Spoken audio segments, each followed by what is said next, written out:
There were several school shooting threats made throughout the state. Obviously, thankfully, nothing happened, but what would you have to say about that today? Well, I've spoken with, just within the last hour, with Chief Keel of the State Law Enforcement Division, and he, of course, and his people are in touch and working with the FBI.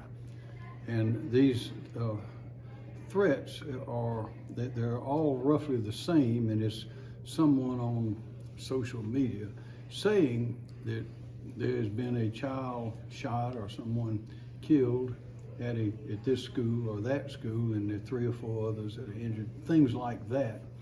And of course, the next question was what really happened, and so far it's been nothing. It's all been a hoax. That is, the person is not calling and saying, I'm going to go to this school and do something. They say, I've already done it, or someone has already done it. And there have been 16 such reports so far as of about an hour ago in South Carolina. And Chief Keel says that there are others in other states, the same thing's happening.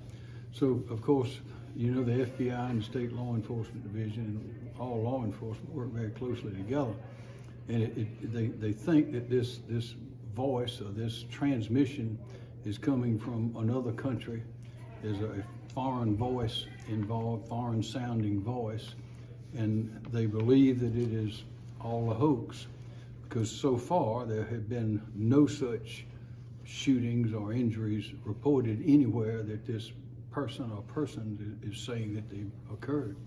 So we would urge everyone to not to panic, but to be careful and rely on your schools and the local authorities, but to stay in tune. The FBI and State Law Enforcement Division will be issuing bulletins as necessary, but so far that's the situation now.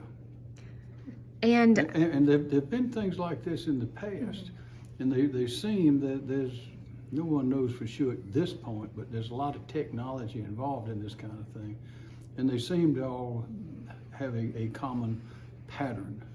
So the belief is at this point, and it's a little bit early, but it may just be one person or one location doing all of this. And I know this, obviously, if the FBI is involved, it's a little different than other cases we've had where it's one person making a phone call or maybe multiple phone calls. But I know the punishment for a false 911 call is just a misdemeanor, but this is something that we're seeing more frequently, especially calls and threats into schools, reports of threats. Do you think the punishment needs to be more severe?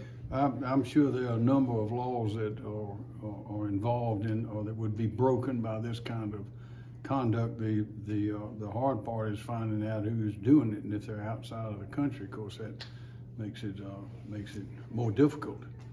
But I am confident from my conversations that the state and federal law enforcement are all over this, and that they'll be providing information as they go along. But so far it appears to be a hoax. So we would urge everyone to be alert, pay attention, listen to the official sources.